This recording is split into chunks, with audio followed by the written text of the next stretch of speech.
Well, good morning. Time to get started with class this morning. So we'll be looking into continuation of what we've been working our way through 1 Samuel. And as we look at we're up to chapter 5 is where we'll be beginning this morning. Josh asked me this morning if we could pray for a friend of his. Jera's mother has recently had knee surgery and she's out of the hospital. Does anybody else have any other prayer requests this morning? I know we need to, with several that have been emailed out, that we need to keep in our prayers for those who are having some health challenges and have recently lost loved ones. So there's several of those who have passed in this past week. We need to keep their families in our prayers. Does anybody else have anything else like to add to that? All right, let's begin this morning with prayer. Father, we come before you this morning as we enter into a time of study that first and foremost that we can do this in a way that is pleasing to you, that we look and we let your word speak to us the way that you would have us to understand, and so that we don't bring in any preconceived ideas, but Father, rather that we let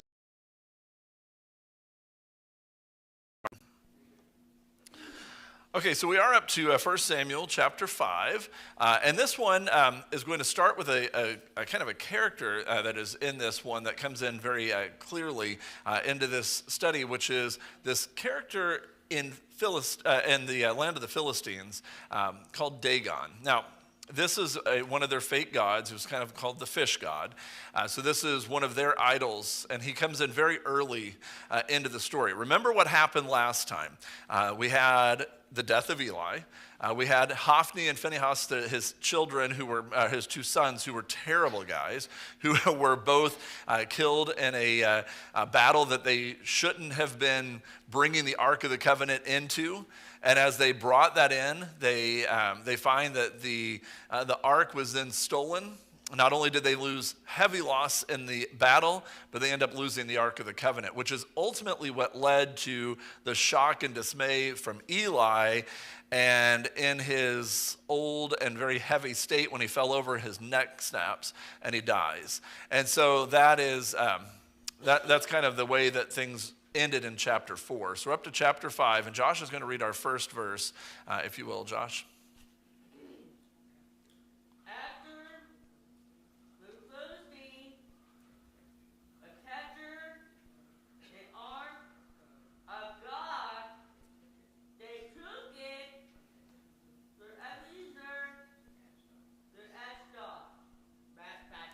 All right, so the first place it goes to after it's stolen and taken down into the land of the Philistines is to the town of Ashdod. Then they carried the ark into Dagon's temple and set it beside Dagon.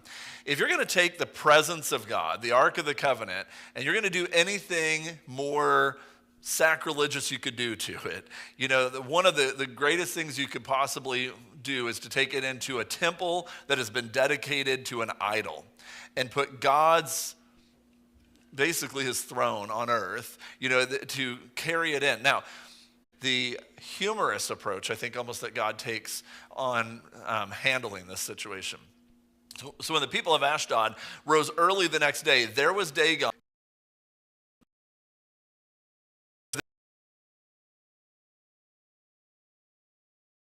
going down before him.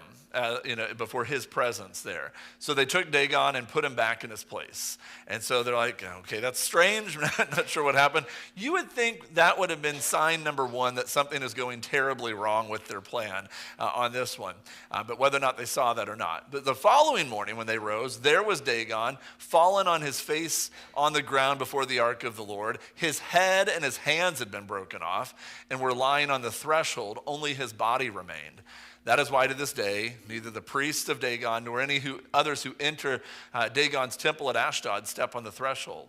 So rather than them seeing the problem in their God, or their so-called God, and ending the worship of this idol that even if it were real, which obviously it's not, the best they could come up with was that this God was inferior. I mean, clearly, it keeps showing up in a worshipful position toward the Lord.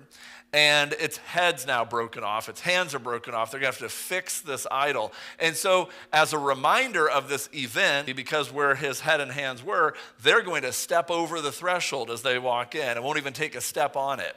And they're going to always step over that place.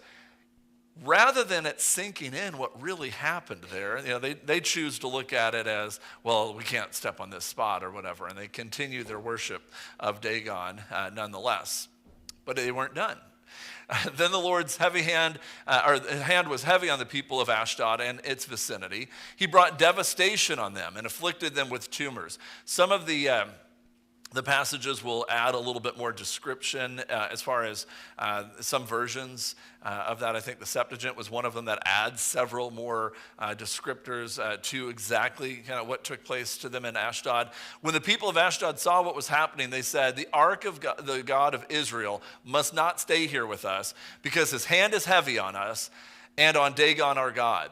So they called together all the rulers of the Philistines and asked them, what shall we do with the ark of God of Israel? Okay, so they already see that the God of Israel has more power than them. Remember, too, what was their reaction when the ark showed up in their camp? When it was inappropriately brought into the camp of the Israelites. What was the reaction last week when we looked at it of the Philistines to that back in chapter 4? They were dismayed and completely all out of sorts that a God could possibly be on their side. And what did they say? Was there, if you remember what the rationale was behind it, why it was so big of a deal? Not only was it that they've never seen this happen, but if you go back to, if somebody's got their Bible open and can look back into chapter 4, what did it say in chapter 4 when they were looking at, it was in about verse 9 or 10. I think it was in verse 9.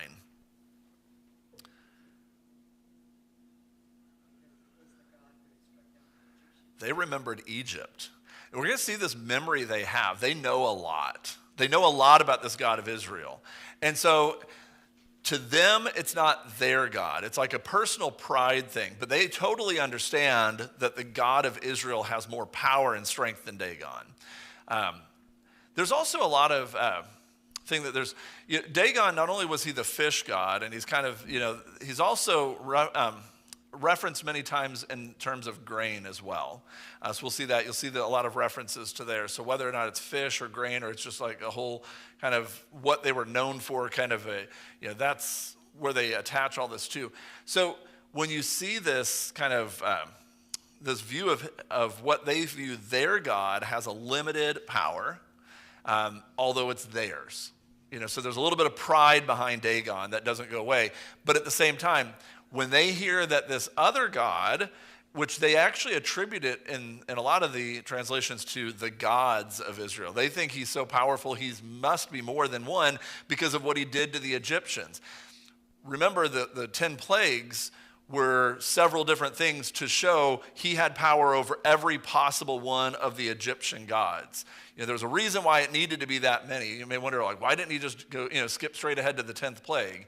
Well, that would have only been one aspect. And they're like, well, our other God could be this. He does something more prolific and more amazing in each one of the realms of which one of their gods would have done that. Well, that word is still circulating around. We're not a few years later, and we're many, many years and generations later while these things are happening.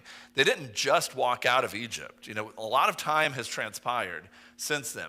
And so we get all the way up to this point now where we have the memory of this is still fresh in people's minds. And even in other lands where the Philistines know what happened over in the land of Egypt, where what they attribute to is had to have been multiple gods doing all this, which we know as the one true God. They're going to look at that and say, this God, which has now come in, this ark, this piece that represents him is now in our presence, and everything is going wrong. His hand is heavy on our God, and so he can't stand up to this. What are we going to do about it? And they can't have to figure out what's going to go on. So some of those other translations I mentioned,